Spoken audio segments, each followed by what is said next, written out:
Super special guest today. Particularly excited to introduce her because I am a member of the Timepieces Community Council, and this wonderful artist is a timepieces artist, sold at Christie's. Actually, as far as I'm aware, still the highest grossing selling female artist in the Web3 space. So we have a celebrity with us right now, folks, and she's going to be discussing art and Web3 as a catalyst for change. So it's my great honor to introduce Modja. Please come on up and join us and give her a big round of applause. Thank you so much. Thank you. Hello, everyone. I'm very pleased to be here today. And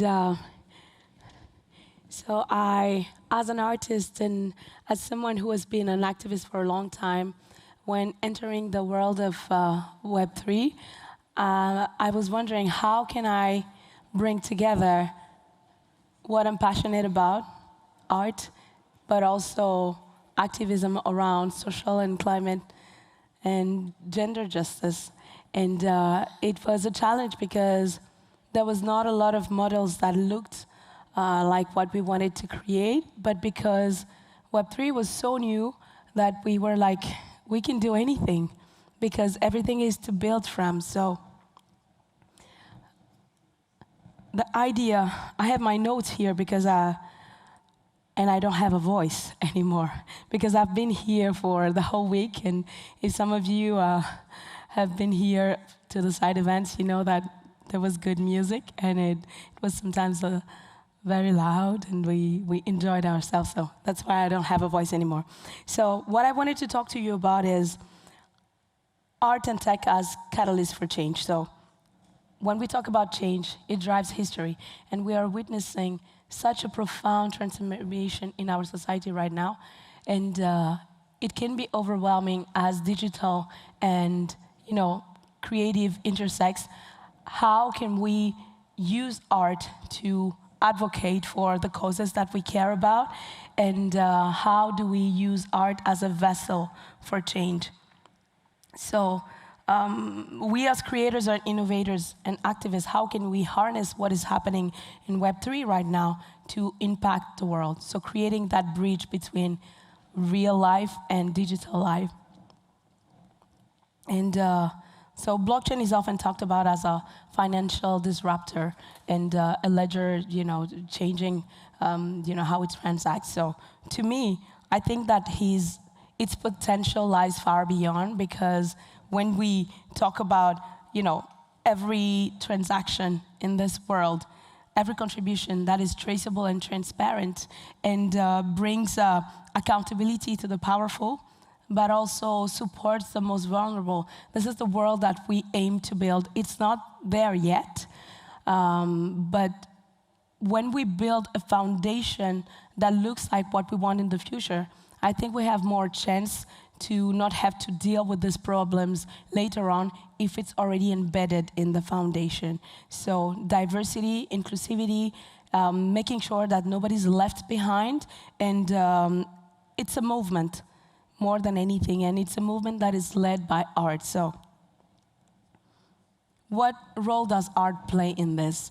The idea is that art is the soul of the moment.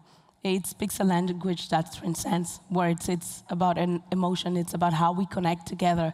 And we've seen a lot of artists really changing their lives, but creating communities around them who share something in common, and being able to not only thrive from creating art, but sharing it and having an impact, because there is power in numbers. And like you were saying, the Timepieces community has done such an amazing work. And when you talk about the impact of art in the space, I'm thinking about the work that Keith Grossman did for New York Cares, with artists and selling art to fundraise. That's something that is very powerful and also brings awareness to what are the needs of students, what are the needs of these communities. So we at CodeGreen, our biggest focus was climate and gender justice. So there are so many different projects in the space that are using the power that lies on the blockchain to have this impact. So when the war reignited in Ukraine in 2022, we saw Web3 for Ukraine. We saw how people really were getting information on what is happening. So it brought awareness, but it also brought together people to fundraise, to support not only Ukrainian artists, but also organizations on the ground, helping journalists as well.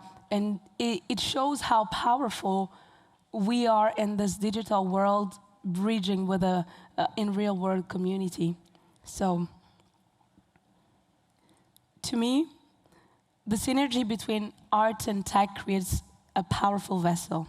And we can create today tools on the blockchain that can have a real impact, the traceability that can really help sustainability, because we want this transparency. But what is great is that you can create like tech solutions with art on it that makes it even more impactful, because it becomes more than an art piece and more than just a tool. The two coming together is really powerful. And something that we realize is that the way you approach people with art will never be the same as if you are a politician making a speech. As artists, we don't have we're not getting elected. What we share is something that really resonates with us as humans. And what is great with Web3 is that artists are surrounded by people, by family, by when you GM in the morning, it's not only about sharing something on social media, it's really about caring about people. Like, I wish you good morning, how are you doing, what are we going to do? This is what we as people working around Web3 for good are doing. And I won't say that it's something that is easy, because when you talk about philanthropy, there are amazing ways, because it's easier to transact. You can send crypto to another wallet. It's a matter of time, of seconds. You can bypass all of the heavy institutions that usually are not easy for people living on the front line of climate change or conflict. And also, it's traceable. The community knows exactly where the funds were allocated, what it's used for. And that's something that for us is really important. And so while artists are creating artworks that challenges, that questions, that bring awareness to some subjects, it's a way for them to connect with allies. And these allies are the ones that are going to create that digital and in real life connection. So I wanted to take a few examples of artists that I think have been doing a fantastic work on that. So Agoria, if some of you are still in Paris these days, there is this amazing exhibition at Musée d'Orsay called Le Code d'Orsay. And Agoria's work is around generative art and biology research. So he works with scientists, and what he does helps raise funds to finance the researches, which is something that is not easy to do. And it creates this impactful art. I mean, who would have talked about biology in this way, and this amazing way, if you're not passionate about it? And I don't know about you, I have ADHD, so my biology was in class. I couldn't just focus on it, but it brought me to it and question why it's so important that research is done. And the next artist is someone that I know very, very well. I'm married to him. And so MCSK, he does, this is a digital painting. And what he does is based on the Italian Renaissance, because he grew up in Rome. He's Italian and Croatian, and went through the Croatian, the ex-Yugoslavia war, and back to Italy. And so he has been questioning classicism in society for such a long time and being inspired by Caravaggios and all these Italian masters using the techniques that they used, like the single layer painting way, and do it physically on canvas, but also digitally. To me, it was interesting to see how the contemporary Italian society is pictured in art, which is close to Renaissance. And this is a woman that I adore that is called Sasha Tiles, and she's a poet, and she uses code to share the beauty of words. And it brings us to how technology and poetry coming together is very powerful. And it's really, we are witnessing a revolution. It's, I think, when we will look back in a few decades, we'll be very happy that we were able to witness in real time this revolution, because things that we are creating, inventing right now, are going to be the next generation's everyday mediums. And so to be able to discover, and when it doesn't exist, inventing it is so beautiful and so impactful, because you have no limit, because sometimes you don't even have examples. So yay to freedom. And this is an artist that I love as well. She's a good friend. Her name is Chavon Wong. And her work is based on stories about people and love stories. She has a series about LGBTQIA love stories, and it's really about inclusivity and bringing in front of us the power that lies in showing love to people. How can you see this and not realize that everybody deserves to be loved the way that they want to? So to me, that is something that's very powerful.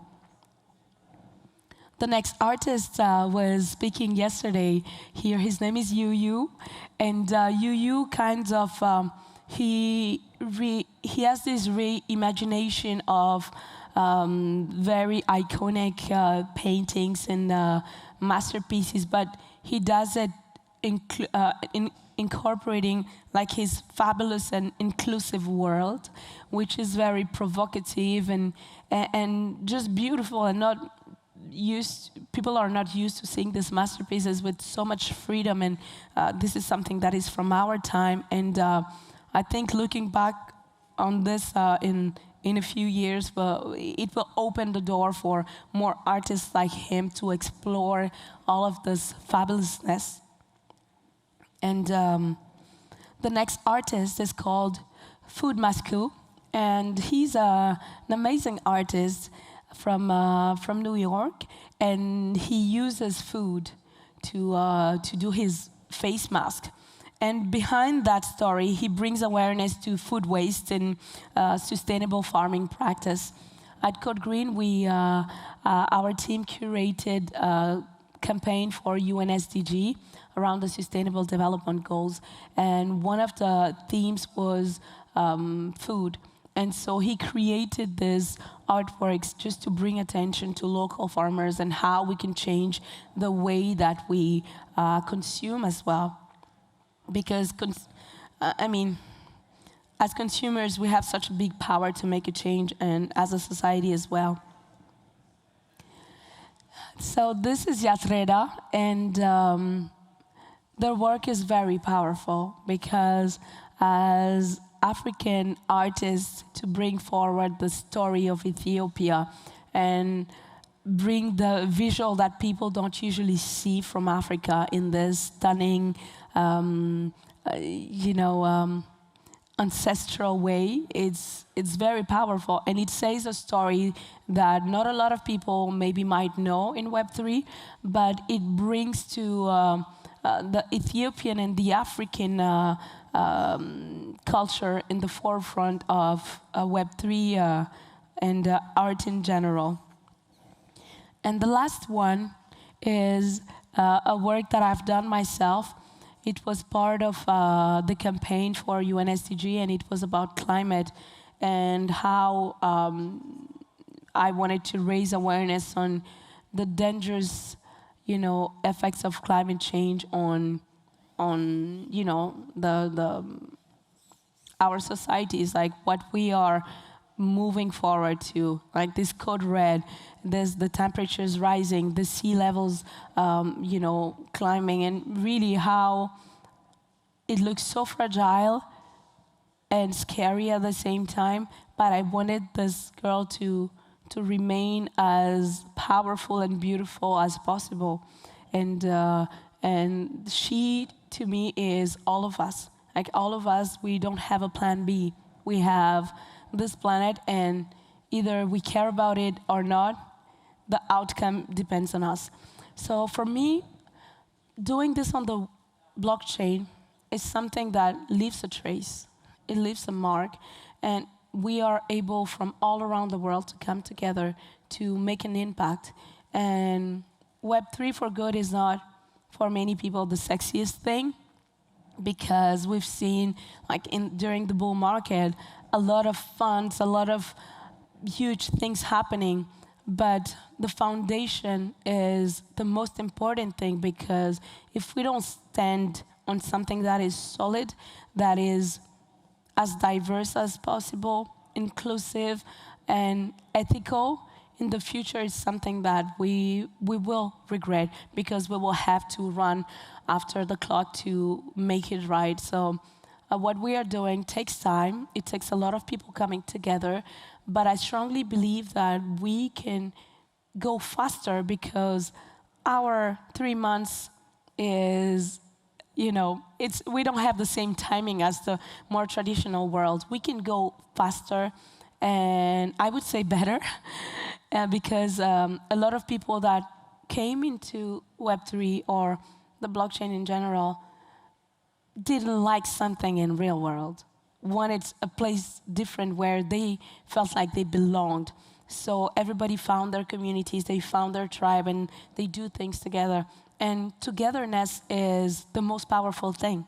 Like, we can do things alone, but when we are a big number of people, we can really, really make a change. So through art exhibition, through art collaboration, through fundraising, through creating tools that brings together technology and art, or really using the platforms that we have, is something that I feel in 5 years will be very grateful to have been doing. I personally love spending my time building that way, even though it's more slow these days. But I believe that the games that we are creating around sustainability, the games that we are creating around bringing climate and social issues to the forefront while people are enjoying themselves playing, but at the same time getting educated. The games that we, for example, we created something on TinyTap, a course on TinyTap, so a game for 8, 9 years old to understand how climate works and what they can do and how they can become superheroes and basically save the planet. So it kind of educates them from the start. And so the physical and digital fashion that we're going to create that will bring awareness to sustainability, all of that, everything that we want to do will have an impact. So we, as creators, innovators, what can we do? Like, if you have a cause, if you're passionate about something, just go for it. Create it, put it out there, put it on the blockchain, find your tribe, or your tribe will find you. But it's something that is very important. Let's create as many projects as possible, because it's the number of us coming together that will really make a difference. And hopefully in 5 years it will be the norm. I say 5 years, but it can be maybe in 2 years, or everything changes so fast that I think that the ethical part of this is going to follow as well. So thank you so much for being here. This was the last talk, and I don't know if many of you are going to stay in Paris or live here, but there are some parties. I'll get to see you there, or if I don't go to bed at 10.